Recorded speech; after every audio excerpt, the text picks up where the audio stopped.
আসসালামু আলাইকুম। এটিএন বাংলা সংবাদে সবাইকে স্বাগত জানাচ্ছি। আমি শান্তা ইসলাম। শুরুতেই বিআরবি কেবলস সংবাদ শিরোনাম। নতুন সরকার গঠন না হওয়া পর্যন্ত ভেনেজুয়েলা পরিচালনা করবে যুক্তরাষ্ট্র। প্রেসিডেন্ট ট্রাম্পের ঘোষণা। সামরিক অভিযানে মাদুরো ও তার স্ত্রীকে আটক।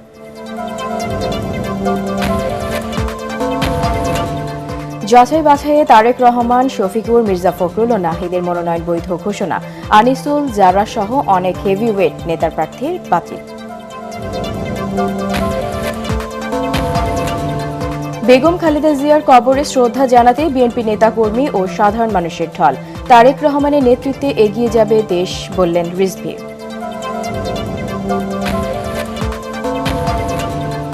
অনিশ্চয়তা ও শঙ্কা নিয়ে নির্বাচনে অংশ নিচ্ছে জাতীয় পার্টি। ২২০টি আসনের প্রার্থী। লেভেল প্লেয়িং ফিল্ড থাকলে ইতিবাচক ফলাফলের আশা।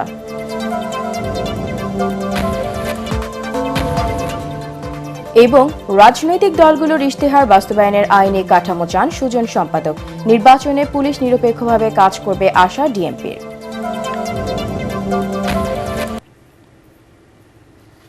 শুনছিলেন বিআরবি কেবলস সংবাদ শিরোনাম। এবারে জানিয়ে দেব বিস্তারিত সংবাদ। ভেনেজুয়েলায় নতুন সরকার গঠন না হওয়া পর্যন্ত দেশটি পরিচালনা করবে যুক্তরাষ্ট্র।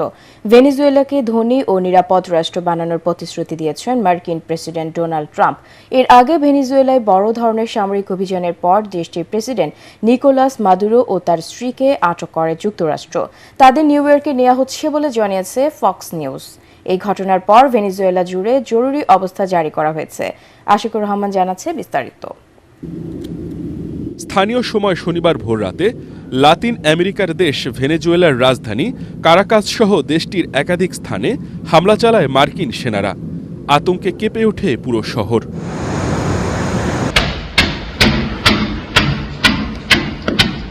বিকট শব্দে মানুষজন আতঙ্কিত হয়ে রাস্তায় বেরিয়ে আসেন। শহরের দক্ষিণ অংশে একটি বড় সামরিক ঘাঁটির কাছে বিদ্যুৎ সংযোগ বিচ্ছিন্ন হয়ে পড়ে। তবে এসব বিস্ফোরণের সঠিক কারণ জানা যায়নি। হামলার কিছুক্ষণ পর ভেনেজুয়েলার প্রেসিডেন্ট নিকোলাস মাদুরো ও তার স্ত্রী সিলিয়া ফ্লোরেসকে আটকের দাবি করেন মার্কিন প্রেসিডেন্ট ডোনাল্ড ট্রাম্প।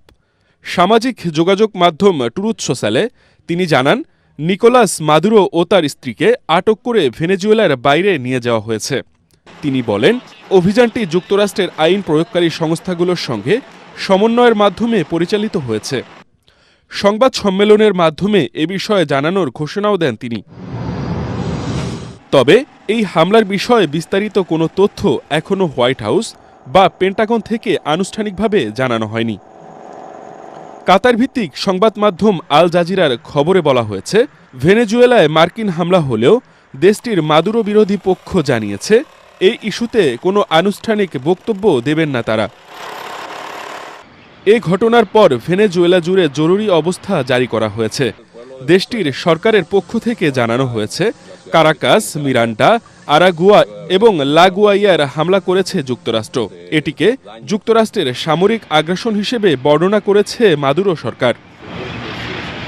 এ ঘটনার খবর ছড়িয়ে পড়ার পরপরই বিশ্ব রাজনীতিতে চরম উত্তেজনা সৃষ্টি হয়েছে। লাতিন আমেরিকার এই দেশটির রাজনৈতিক পরিস্থিতি দীর্ঘকাল ধরেই অস্থিরতার মধ্যে ছিল। কিছুদিন আগেই মাদুরোকে গ্রেফতার করার বিষয়ে তথ্য দেওয়ার জন্য $5 কোটি পুরস্কার ঘোষণা করেছিল যুক্তরাষ্ট্র।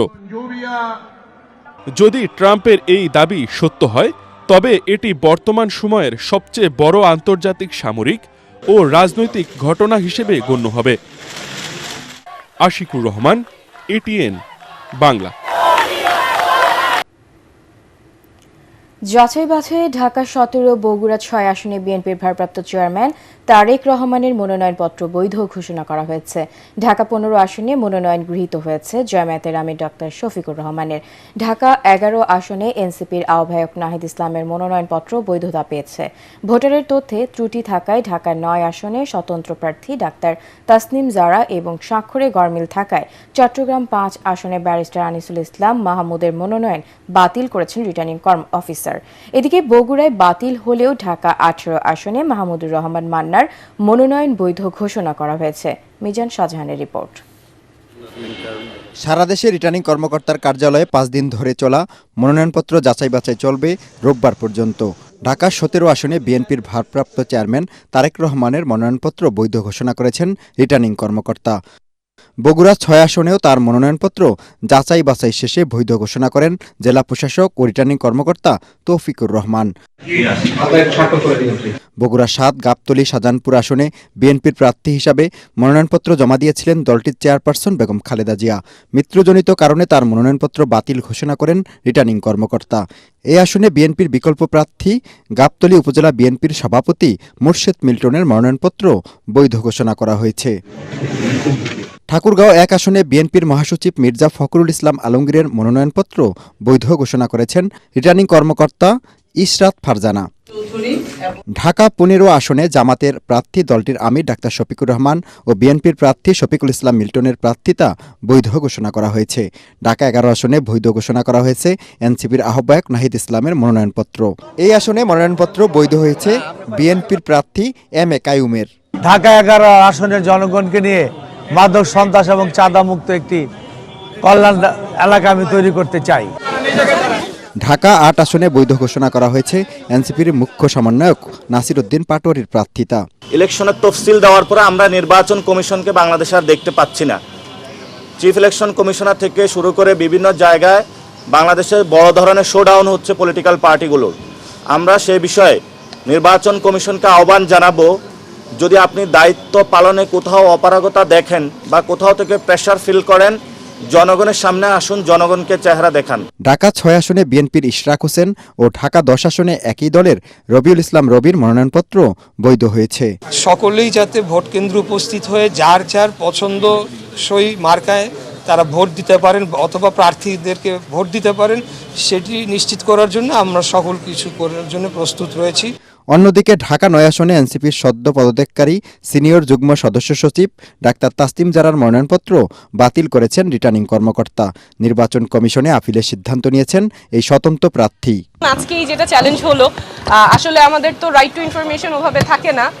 যারা এত কষ্ট করে স্বাক্ষর দিয়েছেন তাদের জন্য নির্বাচন কমিশন কোনো উপায়ও রাখে নাই জানার যে তিনি কোন আসনের ভোটার। আমরা এত কিছু বলি, আমাদের অধিকারের কথা বলি, কিন্তু এই বেসিক তথ্যটা জানার পর্যন্ত আমাদের কোনো উপায় রাখা হয় নাই। এদিকে নোয়াখালী ১ আসনে প্রার্থিতা বৈধ ঘোষণা করা হয়েছে বিএনপির প্রার্থী barrister A M Mahbubuddin খোকনের।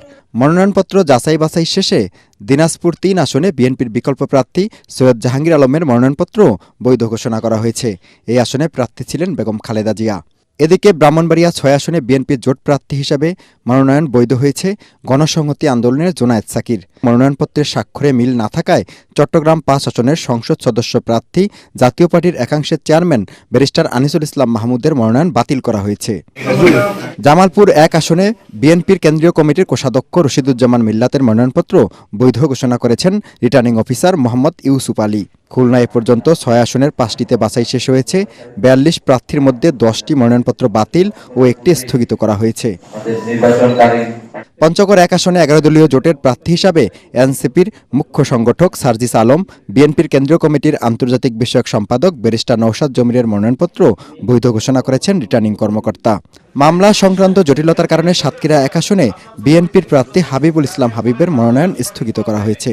Barishal ২ আসনে বিএনপির মনোনীত প্রার্থী সর্দার শরফুদ্দিন আহমেদ সান্টু ও একই আসনে জামাতের প্রার্থী আব্দুল মান্নানের মনোনয়ন স্থগিত করেছেন রিটার্নিং কর্মকর্তা খায়রুল আলম সুমন। যশোর ৫ ও ৬ আসনে জাপা ও ইসলামী আন্দোলনের প্রার্থীসহ ৬ জনের মনোনয়ন বাতিল করেছেন রিটার্নিং কর্মকর্তা। Mizan Shahjahan, ATN Bangla.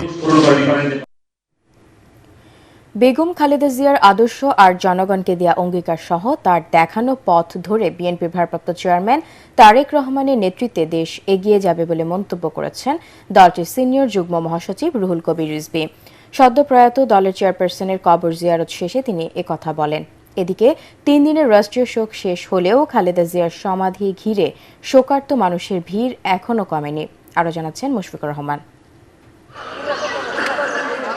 BNP chairperson Begum Khaleda জিয়ার মৃত্যুতে ৩ দিনের রাষ্ট্রীয় শোক পালন শেষ হলেও তার সমাধি ঘিরে শোকার্ত মানুষের ঢল থামেনি। ঘন কুয়াশা আর কনকনে শীত উপেক্ষা করে প্রিয় নেত্রীর কবর জিয়ারত করতে রাজধানী ছাড়াও দেশের বিভিন্ন প্রান্ত থেকে ছুটে আসছেন সর্বস্তরের মানুষ। প্রিয় নেত্রীর কবরের পাশে দাঁড়িয়ে চোখের পানি ধরে রাখতে পারছে না অনেকেই।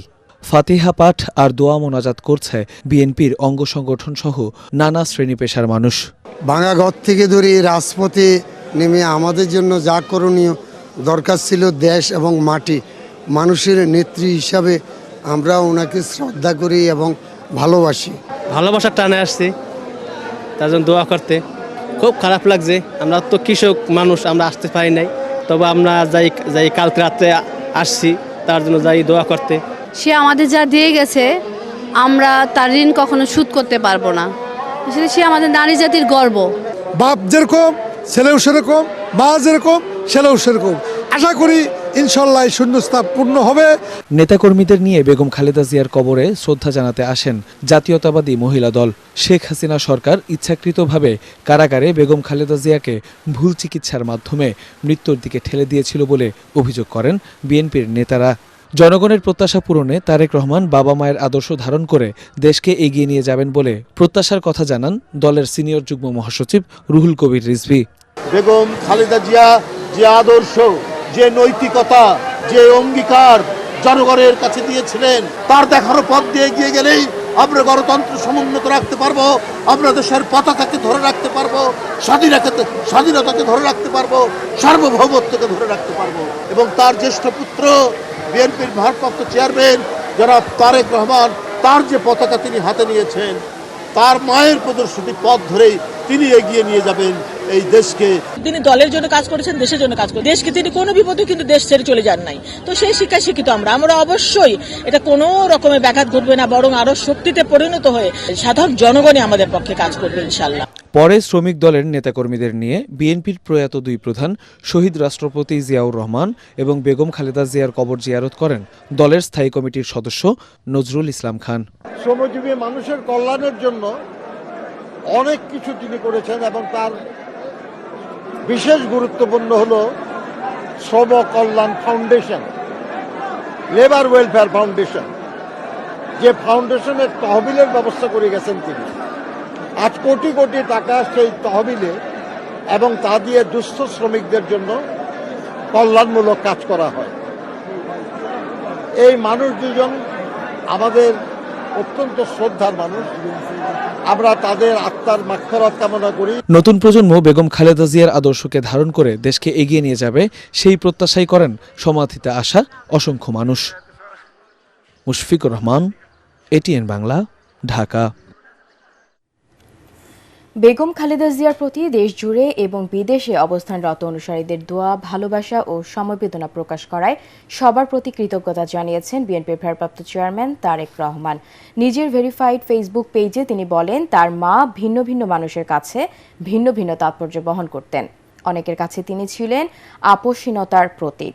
প্রধান উপদেষ্টা ডক্টর মোহাম্মদ ইউনূস ও উপদেষ্টা পরিষদের প্রতি কৃতজ্ঞতা জানিয়ে তারেক রহমান বলেন, তাদের আন্তরিক উদ্যোগের কারণেই এই বিরল ও সম্মানজনক অন্তিম আয়োজন সম্পন্ন করা সম্ভব হয়েছে।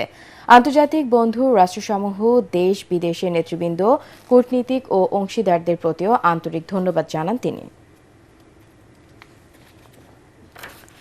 অনিশ্চয়তা ও শঙ্কা নিয়ে সংসদ নির্বাচনে অংশ নিচ্ছে জাতীয় পার্টি। 220টি আসনে প্রার্থী দিয়েছে দলটি।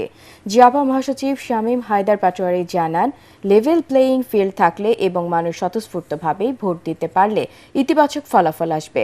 মুক্তিযুদ্ধের পক্ষের শক্তি হিসেবেও জনগণের সমর্থন পাবে বলে আশা করেন তিনি। আর জানাচ্ছেন হোমেন চিশতি।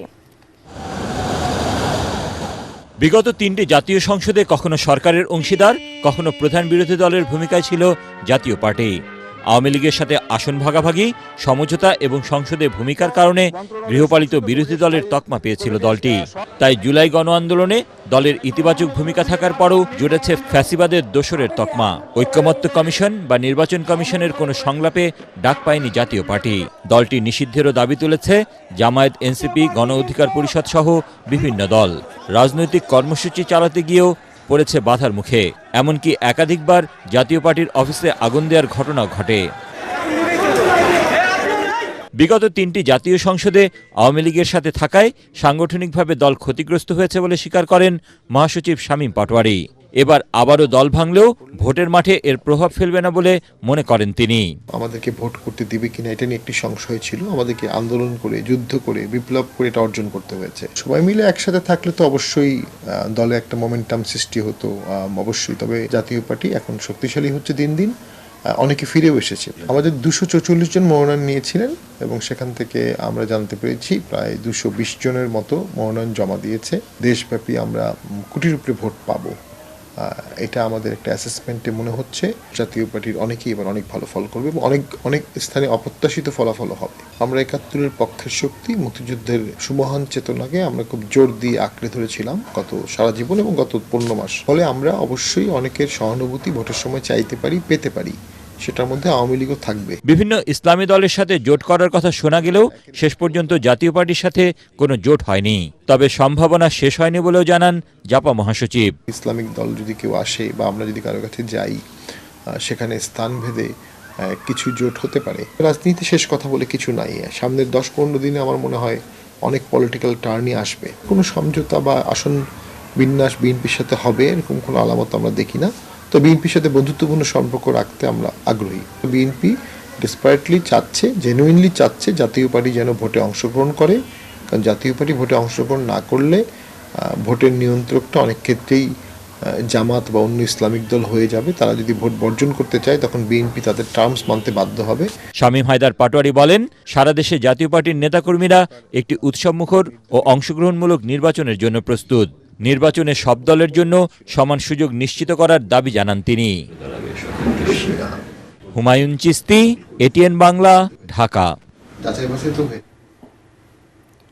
রাজনৈতিক দলগুলো নিজেদের ইশতেহারে দেয়া প্রতিশ্রুতি পূরণে ব্যর্থ হলে নাগরিকদের আদালতে যাওয়ার সুযোগ থাকবে, এমন বিধান ইশতেহারে রাখা উচিত হবে বলে মনে করেন সুশাসনের জন্য নাগরিক সুজন সম্পাদক ডক্টর বদিউল আলম মজুমদার। গণ অভ্যুত্থানের আকাঙ্ক্ষায় কেমন নির্বাচনী ইশতেহার চাই, এই শিরোনামে জাতীয় প্রেস ক্লাবে সংবাদ সম্মেলনে তিনি একথা বলেন। সুজন সম্পাদক বলেন, গণভোটের ব্যাপারে দলগুলোর হাঁ বা নার পক্ষে সুস্পষ্ট অবস্থান ইশতেহারে দেখতে চায় জনগণ।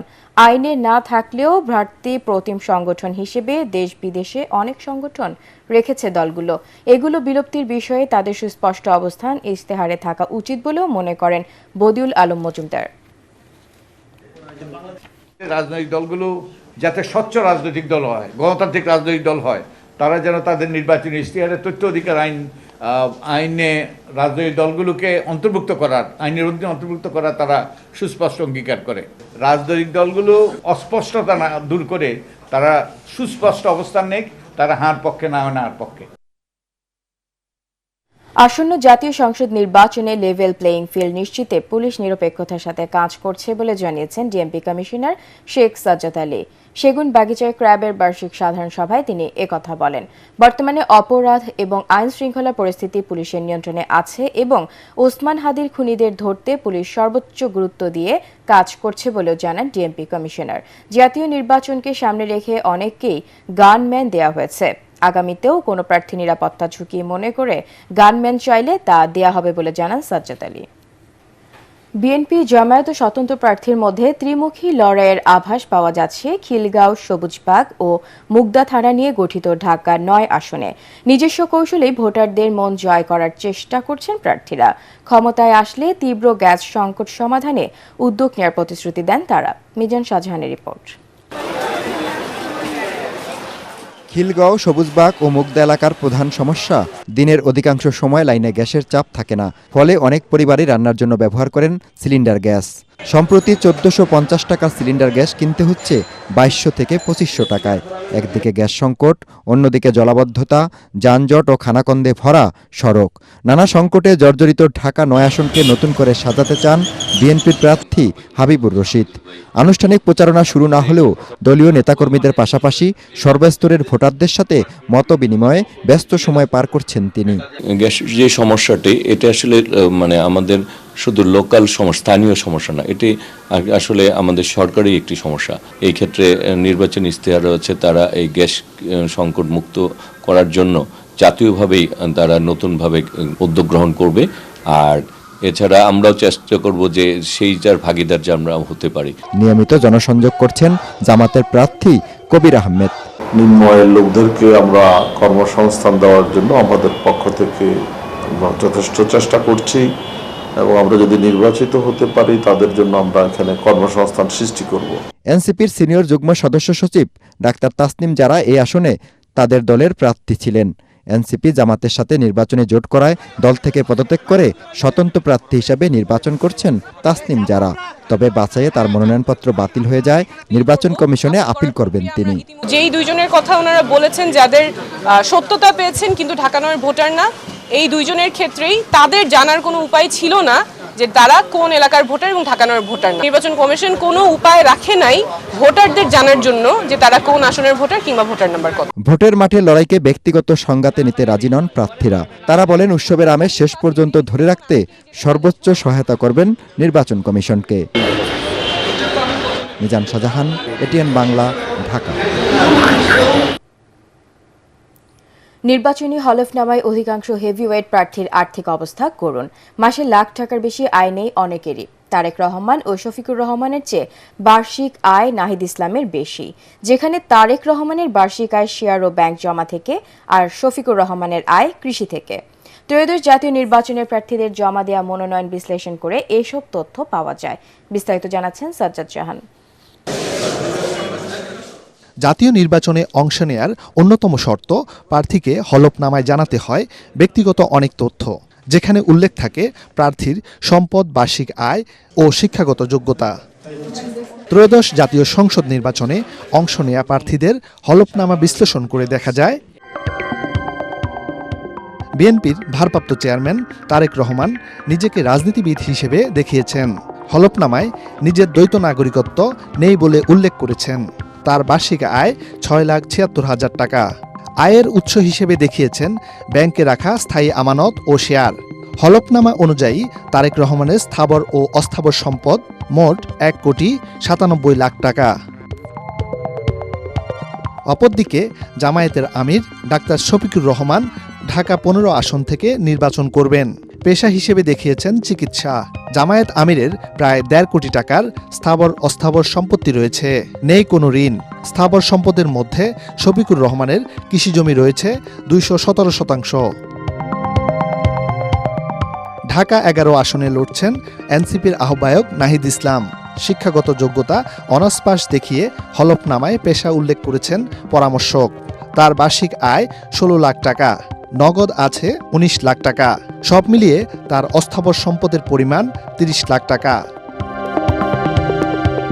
ঠাকুরগাঁও 1 আসন থেকে প্রতিদ্বন্দ্বিতা করছেন বিএনপি মহাসচিব মির্জা ফখরুল ইসলাম আলমগীর। বিভিন্ন খাত থেকে তার বার্ষিক আয় প্রায় 12,83,000 টাকা। আয়ের বিবরণীতে দেখা যায় কৃষি খাত থেকে মির্জা ফখরুল বছরে 1,80,000 টাকা ও ব্যবসা থেকে 1,97,000 টাকা পান। বাংলাদেশ খেলাফত মজলিসের আমির মাওলানা মোহাম্মদ মামুনুল হকের বছরে আয় 13 লাখ টাকার বেশি। ব্যবসা ও শিক্ষকতার মাধ্যমে এই টাকা আয় করেন বলে নির্বাচনী হলফনামায় উল্লেখ করেছেন তিনি। বাগেরহাট 1 আসন থেকে তিনি নির্বাচন করতে মনোনয়নপত্র জমা দিয়েছেন। সাজ্জাদ জাহান, এটিএন বাংলা, ঢাকা।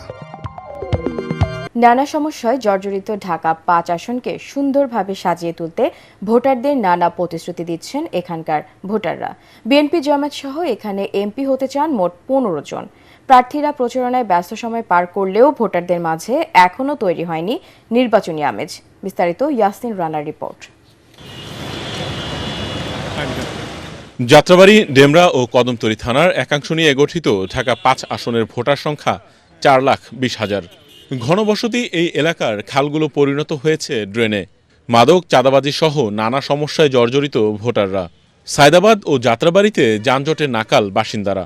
ভোটাররা এমন প্রার্থী চান যিনি এসব সমস্যার সমাধানে নজর দেবেন। ডেমরা ব্রিজ এটা একটু ঝুঁকিপূর্ণ হয়ে গেছে, এটার দিকে বিভিন্ন আর সমস্যা তেমন বেশি না। আর রাস্তাঘাটে অটো রিক্সা একটু দাম বেশি বাজায়। কোনো আমার গ্যাস নেই, অনেক কষ্ট করি, শীতের ভিতরে ভাত খাইতে পারি না, লাড়কি নানতারি না। গ্যাসটা দিলে সবচেয়ে ভালো। আমরা এখন তো সেভাবে আপনার প্রার্থী আসে নাই বা নির্বাচনের প্রচার হয় নাই। যারা ওই যে বিনিয়োগ করে এটাকে পেশা হিসাবে নেয়, এই জাতীয় এমপি আসলে আমাদের দেশের মানুষ বর্তমানে 24 পরবর্তী সময় চায় না।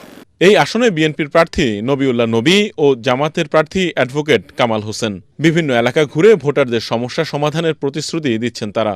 ছাত্ররা মতামত দিয়েছে, ছাত্রীরা মতামত দিয়েছে, শিক্ষক মতামত দিয়েছে, পেশাজীবী দিয়েছে, সবাই মতামত দিয়েছে। তারা কি ধরনের ডাকা পাস চায় আমাদের মতামত দিয়েছে। আমরাও তাদেরকে বলেছি আমরা যদি নির্বাচিত হই আমরা এগুলো সমস্যার সমাধানে আমরা ভূমিকা রাখব।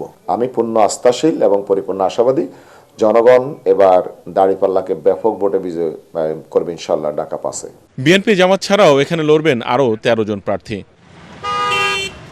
জুলাই আন্দোলনে যাত্রাবাড়ি ছিল অন্যতম হটস্পট। তরুণদের প্রত্যাশা পূরণ করে পরিচ্ছন্ন ঢাকা 5 গড়বেন এমন প্রার্থী চান ভোটাররা। ইয়াসিন রানা, এটিএন বাংলা, ঢাকা। সন্ধানী লাইফ ইন্স্যুরেন্স আন্তর্জাতিক সংবাদ।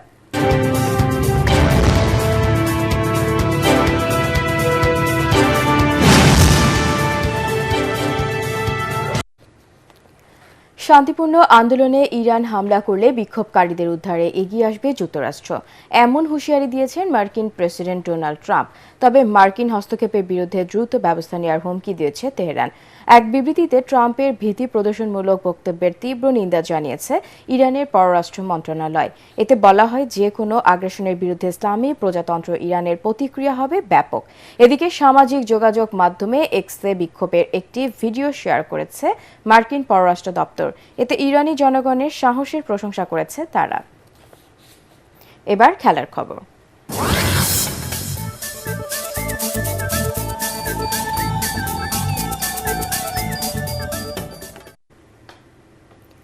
ভারতীয় ক্রিকেট বোর্ডের আপত্তির কারণে এবছর আইপিএল খেলা হচ্ছে না বাংলাদেশের তারকা পেসার মুস্তাফিজুর রহমানের।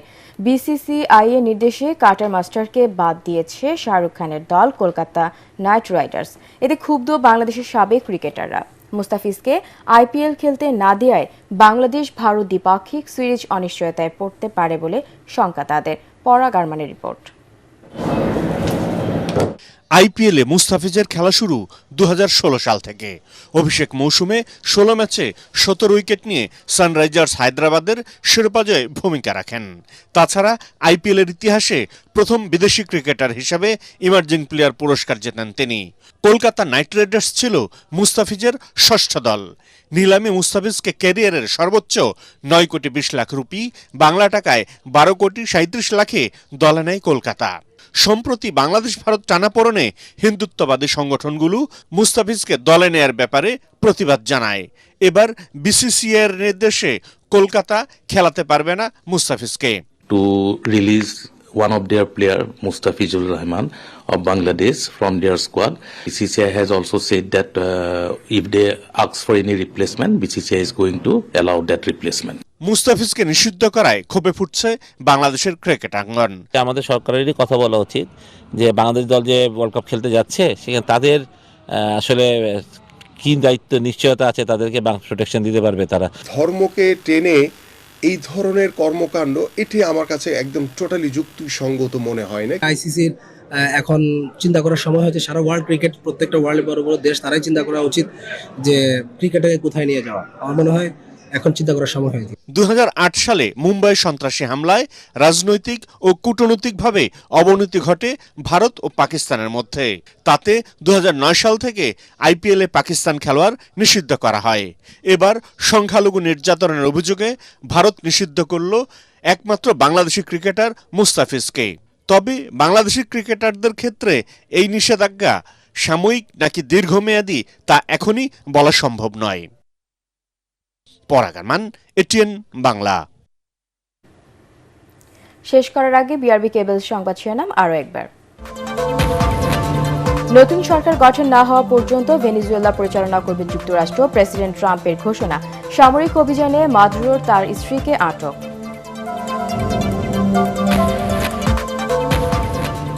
যাচাই বাছাইয়ে তারেক রহমান, শফিকুর, মির্জা ফখরুল ও নাহিদের মনোনয়ন বৈধ ঘোষণা।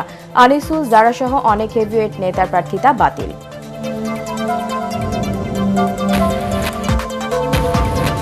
বেগম খালেদা জিয়ার কবরে শ্রদ্ধা জানাতে বিএনপি নেতা কর্মী ও সাধারণ মানুষের ঢল। তারেক রহমানের নেতৃত্বে এগিয়ে যাবে দেশ, বললেন রিজভী।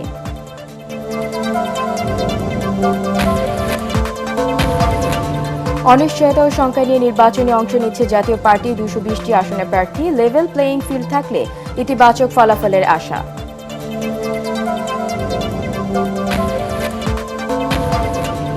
এবং রাজনৈতিক দলগুলোর ইশতেহার বাস্তবায়নে আইনি কাঠামো চান সুজন সম্পাদক। নির্বাচনে পুলিশ নিরপেক্ষভাবে কাজ করবে আশা ডিএমপির।